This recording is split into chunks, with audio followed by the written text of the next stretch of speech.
Hi Libra! Kamusta? Welcome back to Pinay Angel Tarot. This is your August kapalaran para sa mga Libra General Love Reading. Kaya maaaring mag-resonate o hindi. Pero pag nag-resonate, comment nyo para alam ko. Kamusta kayo guys? Comment present para alam kong nanonood kayo.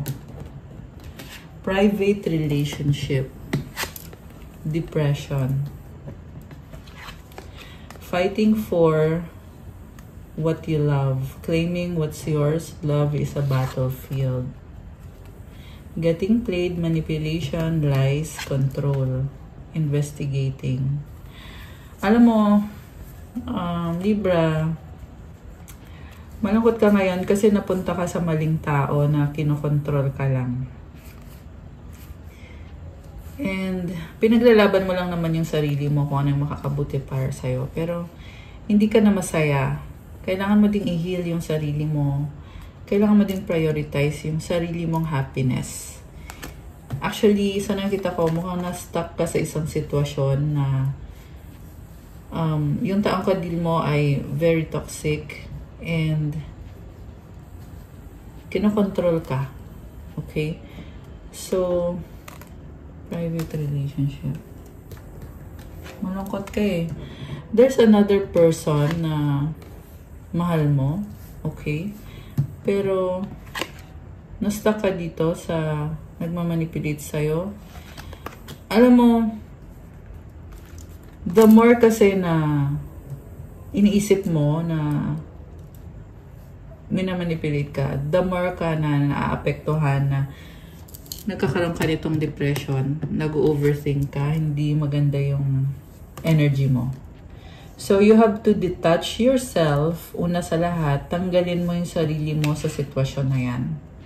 Okay? That is the first step sa taong yan, sa sitwasyon na yan. Tanggalin mo ang sarili mo. Kasi pag naalis mo yung sarili mo dyan, saka mo ngayon, mahihil ng unti-unti yung sarili mo. Okay? Kasi, alam mo sa totoo lang, meron ako nakikita dito guys na kinukulam or hinehex, ginagawan ka ng gayuman itong taong to para mapunta ka sa kanya, para makontrol ka niya. Okay? Iba yung gusto mo or iba yung mahal mo pero napunta ka sa tao na hindi kaya na mawala ka. Okay? Kaya kami na manipulate ng ganyan.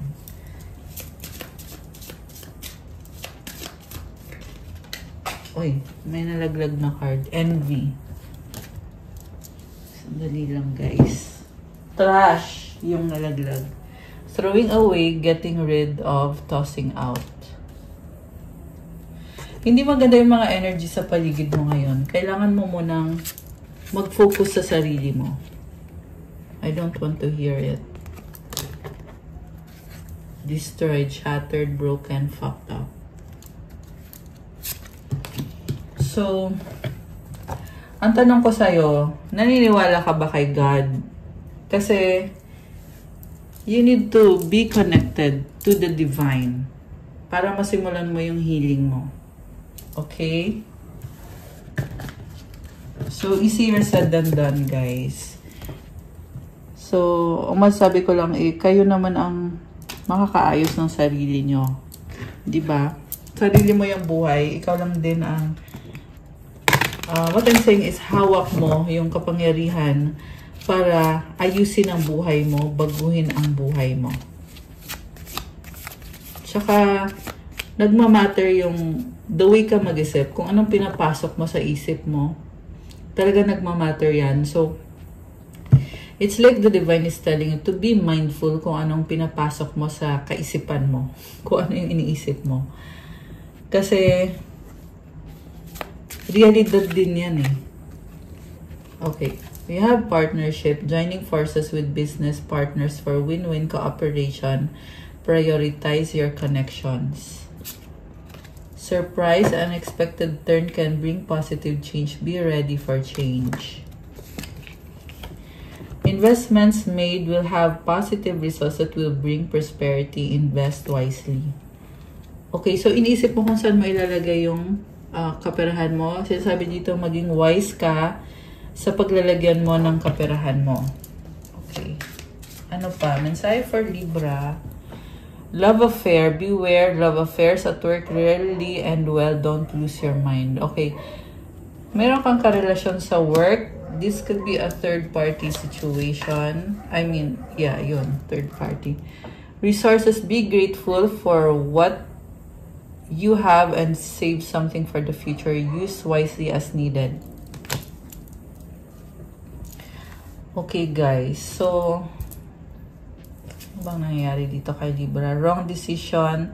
Reckless behavior can lead to bad consequences. Think before you act. Huwag mo padalos-dalos sa pera. Wisdom, insight into the nature of physical objects gives you foresight. Use your best judgment.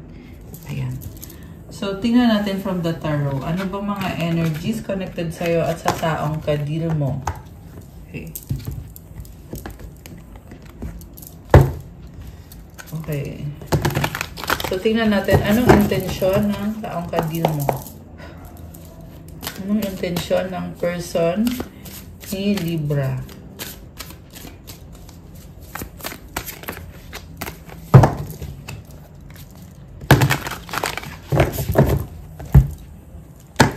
Okay.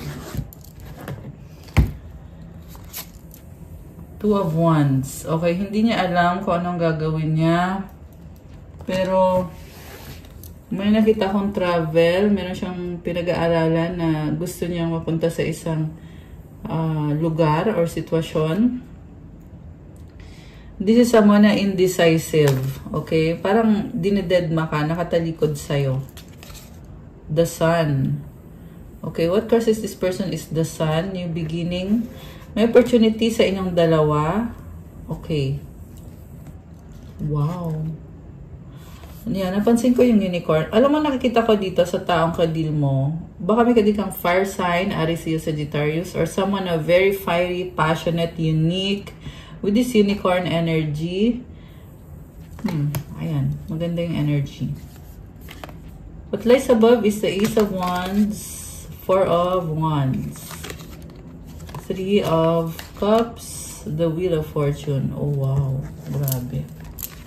Bottom of the deck, overall energy, Seven of Pentacles. Okay. So, yung taong kadil mo, focus ngayon sa trabaho, finances, career. Parang wala kang...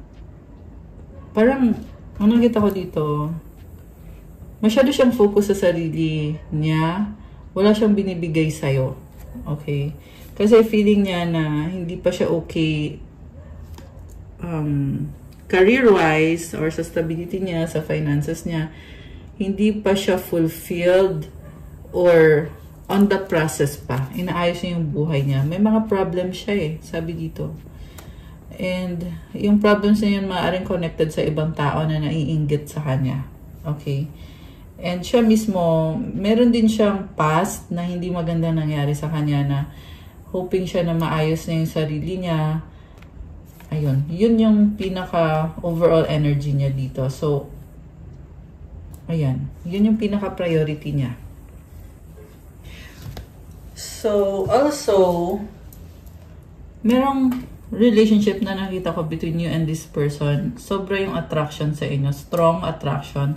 Merong commitment, pero anong nangyayari? Parang nagkaroon ng changes. Kasi, ano kaya... Parang ang intense Kasi nanggaling sa Wheel of Fortune eh.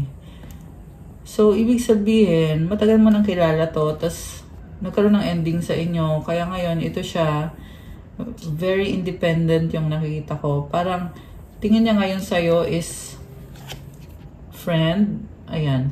Or, pwede din to guys na nakikita ka niya as someone na hindi niya siniseryoso, pero parte ka ng buhay niya. Pwede itong friend zone ka niya, or yun. Yan yung nakikita ko dito. So, supportive energy, Queen of Wands. Wow, this is someone na marami siyang kakonect actually. Maraming humahanga sa kanya, and binabago niya yung sarili niya. So, kung ano man ang nangyari dito sa connection nyo, nakikita ko may pagbabago sa taong to. Okay? And it's a positive change naman. tingin niya sa'yo, 5 of Wands, conflict at maraming tao sa paligid mo, magulo. Okay, ganun yung tingin niya sa'yo. Or magkaaway kayo. Okay. Mutual energy, 7 of Wands, and the outcome is 7 of Cups. So, nakita ko, mahal mo tong taong to, kaso lang nalilito ka kung kung anong gagawin mo. Ang daming number 7. So, baka may kadikang, or baka ikaw, na nag-birthday ng 7, 16, 25. Tama ba? Oo, tama. Ayun. And then, strong yung attachment. Attraction yung sasabihin ko, pero attachment yung nasabi ko. Siguro nga attach ka sa taong to. Okay. So, anong paparating between the two of you? Tingnan natin, guys. 4 of Pentacles. Hindi kayo okay eh, pero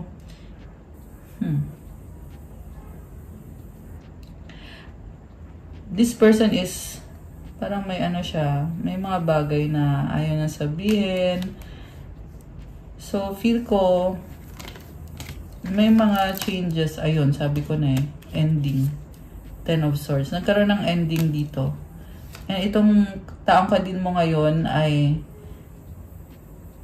tumitingin siya sa mga options niya at ang sabi kasi dito, hindi siya fulfilled sa relationship niyo. Ayan, guys. So, oo, may attraction. Pwedeng twin flame mo siya, pwedeng soulmate mo siya. Kasi dito din yung 4 of Wands eh. Yung iba nga sa inyo, kinasal pa kayo eh. Ayan, kinasal. Yung iba lang ha, hindi naman sa lahat magre-resonate since this is a general reading. And ang nakita ko sa kanya is, gusto niya to find someone who will, yung ibibigay sa kanya, yung pinaka-happiness niya, someone na healed and someone na peaceful. Peaceful yung naririnig ko eh. So, siguro nga toxic kayo kasi tingin niya sa'yo magulo. Messy situation. Ayun, kita mo, may mga kalat, may mga iba-ibang tao. Ayaw niya yun. Ang hanap niya ay someone na who will give them their heart's desires. Ayan, yan ang sabi dito, guys. So, may pagtalikod connected sa taong yan. 10 of Cups. Gusto niya ng family. Okay. Gusto niya someone na susuportahan siya, yung mga kasama niya. Kahit nga, sabi dito, kahit nga, hindi perfect ang lahat. Pero this is wish fulfillment para sa kanya. May bahay din dito. Bahay ba yan? It's a barn. Okay. So, something na who will fulfill their dreams, ambitions, hopes, and desires. Page of Swords and the High Priestess. So, yung taong kadil mo, this is someone na tahimik lang pero ang lakas ng pakiramdam nito. Baka may kadil kang Pisces. Malakas din dito ngayon. Merong water sign, Cancer, Pisces, Scorpio. Malakas ang fire signs, Aries, Leo, Sagittarius. Actually, lahat naman andito. Meron ding mga earth sign, Capricorn, Taurus, Virgo. May konting air sign. Konti lang yung air sign. Gemini, Libra, Aquarius. Okay. So, malakas ang pakiramdam nitong taong to. Mukhang nagkaroon kayo ng pag-aaway dahil sa... Okay, ano yung pag-aaway? Ace of Cups. Meron pag-uusap at conflict. Okay, ano yun? Tingnan natin. Knight of Pentacles. Okay. Alam mo, nakita ko ng breakup sa inyo. Or pag-alis. Or paglayo. Itong taong to. Ayan, guys. And, ayan o. Merong nag-alsabalutan. Naglayas. And with the Page of Wands, bago na ngayon yung landas na tinatahak niya. Parang pinagtagpo pero hindi tinadhana. Ayan yung naririnig ko eh. Grabe. Kakaloka. Grabe, intense. This is a strong soulmate connection. Ayan o, 5 of Pentacles. Yung pagtalikod nitong taong to, malungkot siya. Feel niya na parang nawalan siya. Alam mo yung naging parte na kayo ng buhay ng isa't isa, tapos nawala. Grabe, ang lungkot. Merong umiiyak. Masakit. Knight of Wands. Parang napilitan siya ngayon na ipaglaban yung sarili niya. Meron din siyang bagong options. Okay? Kasi sinasabi niya dito, hindi siya magpapakastuck sa isang situation na hindi na siya masaya kasi malaya siya. Knight of Wands is energy of freedom, exploring. So, meron din dito nagta-travel. Baka may kadikang Sagittarius or may strong Sagittarius sa chart. Ayan, or fire sign, Aries, Sagittarius, o kahit anong sign naman yan. But this person is very, experimental yung nakikita ko sa kanya. Kasi parang feel niya na hindi naman nag-workout yung connection nyo. So, nag-decision siya na, sige, maghahanap ako ng iba, or magta-travel ako, mag-explore ako. Tingnan mo, merong mga stars. It symbolizes na, free, nag-heal siya, there is freedom, happiness. And it's telling me now na hindi perfect ang lahat. Okay, dumaan siya sa, or still, merong mga struggle. I heard dark night of the soul. So, grabe. Grabe. So, intense yung mga nangyari dito, guys, or nangyayari. Okay. Saan patungo itong connection na to? For Libra, the star, healing. Wow, ang ganda naman. Page of Cups. Wow naman. 8 of Pentacles. So, healing, and there is excitement. So, yung person mo, baka mas bata siya sa'yo. Page of Cups energy. Alam mo, I see someone na living a good life, nag-heal siya unti-unti. So, grabe yung focus niya ngayon. Sobrang focus siya sa sarili niya, sa life niya.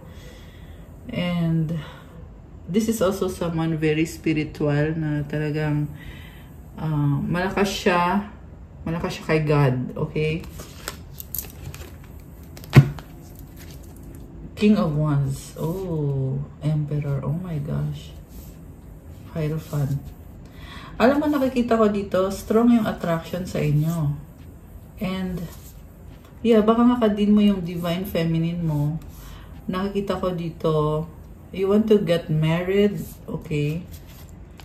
Nag-a-adjust ka. And, tahimik ka lang.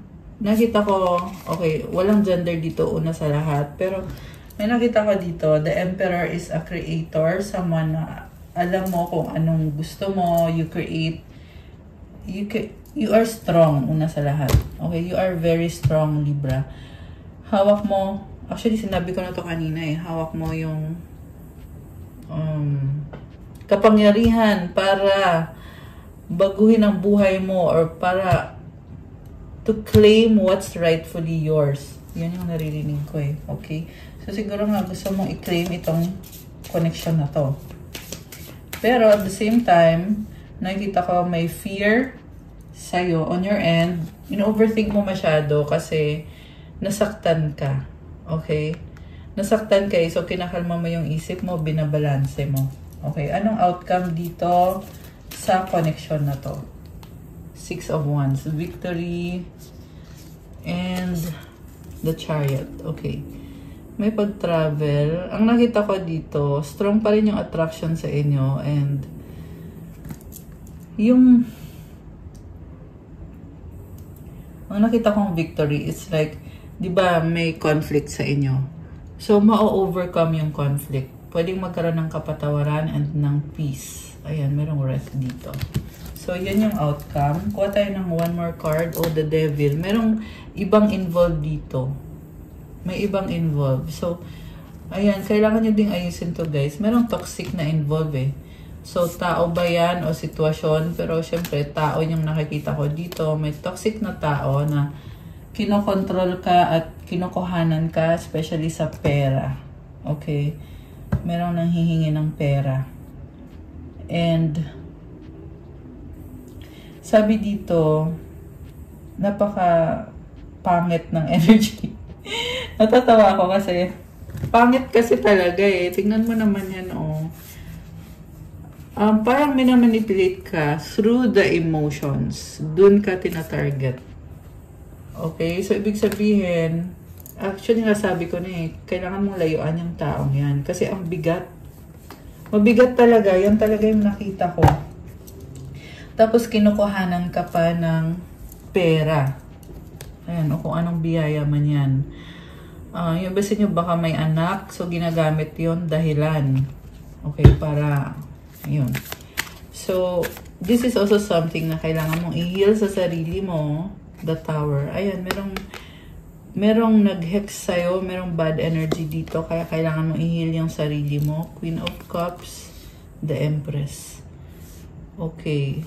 You are dealing with the Divine Feminine. And, nagkaroon ng ending sa inyo eh. Ayan o, the Tower. Sabi dito, mukhang masyado siyang nasanay sa connection na hindi healthy. Kaya nagkaroon ng ending. At ngayon, this person is claiming their power back. Baka may kadil kang water sign, Cancer, Pisces, Scorpio, Cancer energy, Libra, or Taurus energy. Okay? So, parang sinasabi niya dito, I'm better off alone. Yun yung sinasabi niya dito. So, may possibility na mag-uusap pa kayo nitong taong to. Ayan. Okay. Anong mga mensahe galing sa angels ni Libra? Tingnan natin Hindi, tingnan muna natin. Anong messages galing sa person mo?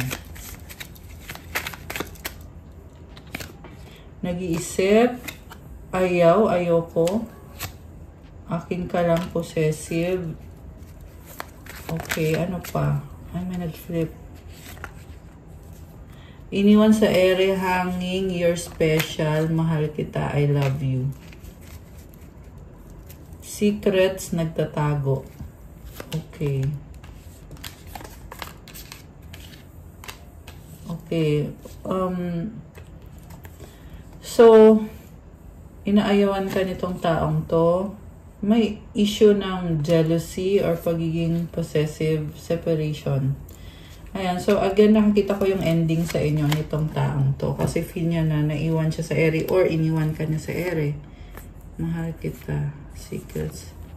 So, minahal ka niya pero may mga secrets sa inyo na nabunyag. Okay. Ano mga mensahe from your angels? 666. Ayan. Reflection. When you allow time for reflection, you allow yourself to see where inner shifts are needed. It's time for you to look at your beliefs and ask, is this serving me or is it time for me to release this? Reflect, refocus, and readjust. Kailangan mong baguhin yung sarili mo. Okay?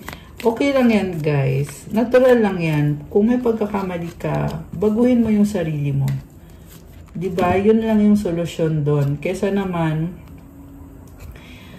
patuloy ka lang sa mga pagkakamali. Diba? We have 444 protection, 1010 growth, 222 balance. Madami masyado. So, for now, ito lang yung babasahin ko, guys. Now is the time to take inventory of your feelings. Are there any feelings of imbalance or resistance? Divine whispers are here to remind you that the alignment you seek also seeks you. Breathe, rest, and reset. Alam mo, nakatadhana daw na ayusin mo yung sarili mo. Parang hindi mo pa matanggap-tanggap, may mabigat pa sa'yo na kailangan mong i-release. Ayan, kung kailangan yung ng private reading, guys, mag-message kayo sa akin. Okay? Kung sino man tong nasagat natin sa reading ninyo ngayon. Affirmation, what feels peaceful and calm easily finds me as I restore the balance within me. Okay? Basta laban lang.